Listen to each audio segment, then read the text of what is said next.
में इस earning season से काफ़ी उम्मीदें थी, लेकिन अब तक जो नंबर्स आए हैं या क्वार्टरली अपडेट्स आए हैं, उनको देखकर लग रहा है क्या कि इस बार फिर थोड़ा सा डिसअपॉइंटमेंट ही हाथ लगेगी और बाजार यहाँ से क्या रुख अपनाएगा? मुझे लगता है कि जिस तरह से पहले क्वार्टर जो फर्स्ट क्वार्टर अपना या फोर्थ क्वार्टर शुड आई से फोर्थ क्वार्टर FY 25 जो आखिरी क्वार्टर था लास्ट फाइनेंशियल ईयर का, उसके नंबर जो आप देखें तो काफी पुअर थे। और मतलब आप जो निफ्टी 50 की मैं बात कर रहा हूँ, और कई लोग बोलते हैं कि निफ्टी 50 को कॉम्प्रिहेंसिवली नहीं देखना चाहिए, निफ्टी 50 से फाइनेंशियल अलग करो, निफ्टी 50 से कई लोग बोलते हैं कि ऑयल एंड गैस सेक्टर अलग करो। लेकिन जब कंसोलिडेटेड निफ्टी 50 के अर्निंग्स आप देखो तो लास्ट क्वार्टर में जो नंबर आए थे, वो नेट प्रॉफिट ग्रोथ 1% भी नहीं था। तो मुझे लगता है कि ये जो नेगेटिव जो जो मतलब जो लोग मार्केट में इतने सालों से नेवर एक्सपेक्टेड कि नंबर इतने खराब आएंगे, तो वो उसकी वजह से उम्मीदें ज्यादा है ये क्वार्टर के पिछले क्वार्टर के लिए। और मुझे लगता है कि it is going to be sector wise. लोग बोल रहे हैं कि सीमेंट में नंबर अच्छे आएंगे, आईटी में अच्छे शायद ना आए। तो ये मुझे लगता है it is going to be sector by sector rather than blanket की हर एक नंबर खराब होने होने वाला है। आईटी की बात की आपने, अब तक हमने टीसीएस के नंबर्स देखे, एचसीएल टेक के नंबर्स देखे, आज हम करेक्ट। टेक महिंद्रा के नंबर्स देखेंगे। आईटी पर, खासतौर से लार्ज कैप आईटी पर आपका क्या व्यू बन रहा है अब? मुझे लगता है कि large cap IT, mid cap की नहीं बात कर रहा हूँ, सिर्फ लार्ज कैप की बात कर रहा हूँ। जिस तरह से एआई का पेनिट्रेशन अमेरिका में हो रहा है, मेरा छोटा बेटा San Francisco, he lives in San Francisco उसने कंप्यूटर साइंस की डिग्री काबिल की है। तो वो भी बोलता है कि डैड आप देखो, जिस तरह से एआई पेनिट्रेट हो रहा है, जिस तरह से एआई में डेवलपमेंट्स आ रही है, उसका भी ये कहना है। और दूसरे मतलब वो तो बच्चा है, बट रिसेंट ग्रेजुएट है, लेकिन आप देखिए कि एक्सपर्ट्स को भी पूछिए तो वो लोग, और अमेरिका के एक्सपर्ट्स, इंडिया के एक्सपर्ट्स, सब बोल रहे हैं कि जो बॉटम लेयर है आईटी सेक्टर का, उसमें जॉब लॉसेस की संभावना ज्यादा है बिकॉज ऑफ एआई। और आगे बढ़ के कितना एआई कितना स्मार्ट होता है, कितना अपने आप सेल्फ लर्निंग मोड में जाता है, तो और भी IT sector, as you go up the pyramid, और भी आईटी सेक्टर के अंदर जॉब लॉसेस का खतरा है।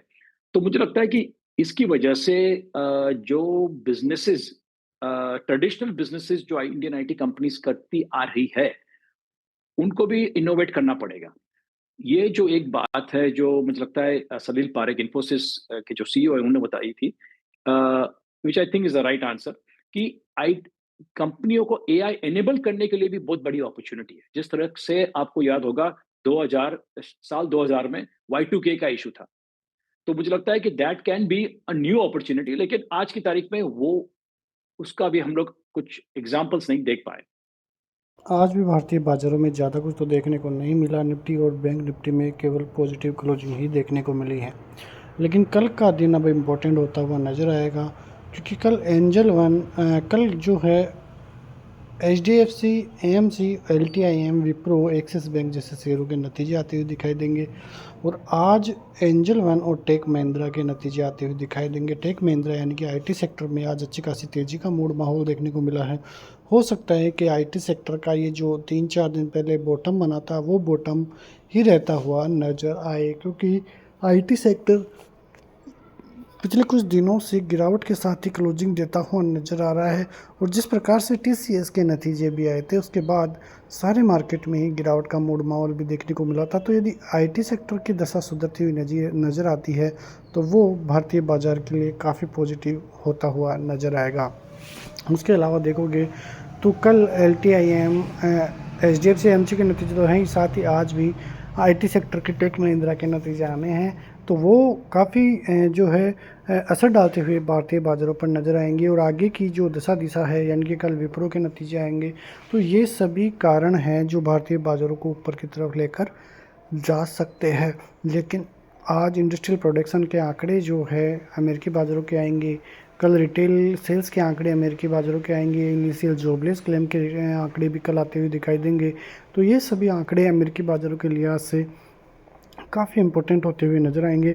और ब्याज दरों पर फैसला आगे इन्हीं सभी आंकड़ों की वजह से देखने को मिलेगा। तो भारतीय बाज़ारों की नज़रें जो है पूरी अब क्वार्टर वन के नतीजों पर ही टिकी है और ऐसी कोई खबर नहीं है जिसकी वजह से भारतीय बाज़ारों में कोई बड़ी गिरावट का माहौल देखने को मिले। स्टॉक वाइज आप देखो तो अच्छा खासा जो है भारतीय बाज़ारों में स्टॉक वाइज तेज़ी अच्छी देखने को मिल रही है।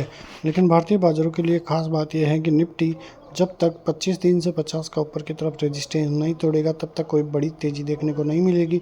उसके बाद 25,500 और 25,800 के लेवल्स आते हुए दिखाई देंगे। लेकिन सपोर्ट जोन की बात करें तो 25,000 से 25,050 का काफ़ी अच्छा सपोर्ट जोन, जो कि हम लगातार बात कर रहे हैं, बना हुआ है अभी भी। उसको तोड़ते ही 24,800 के लेवल्स आपको देखने को मिलेंगे। वहीं बैंक निफ्टी की बात करें तो निफ्टी से ज़्यादा अच्छा बैंक निफ्टी आपको देखने को मिलेगा। बैंक निफ्टी 57,200 के लगभग आपको देखने को मिल रहा है। लेकिन ऊपर की तरफ अब 57,600 के लगभग जो ऑल टाइम हाई है उसको पार करते ही बाजार 58,000 के लेवल्स आते हुए दिखाई देंगे। सपोर्ट जोन की बात करें तो 56,800 57,000 अच्छा खासा सपोर्ट जोन अब बैंक निफ्टी के लिए बनता हुआ नजर आ रहा है। सेंसेक्स भी अच्छा खासा कामकाज आज करता हुआ नजर आया, करीब 63 पॉइंट की तेज़ी देखने को मिली। लेकिन अब बड़ी तेज़ी की उम्मीदें भारतीय बाज़ारों से थोड़ा रुक के हैं, क्योंकि भारतीय बाज़ार अब फिर से कंसोलिडेशन के फेज़ में है। तो 25,350 25,500 निकलने के बाद ही कोई नई रैली की शुरुआत भारतीय बाज़ारों की तरफ से होती हुई नजर आएगी। फिलहाल मिलते हैं नेक्स्ट वीडियो में, तब तक के लिए जय हिंद।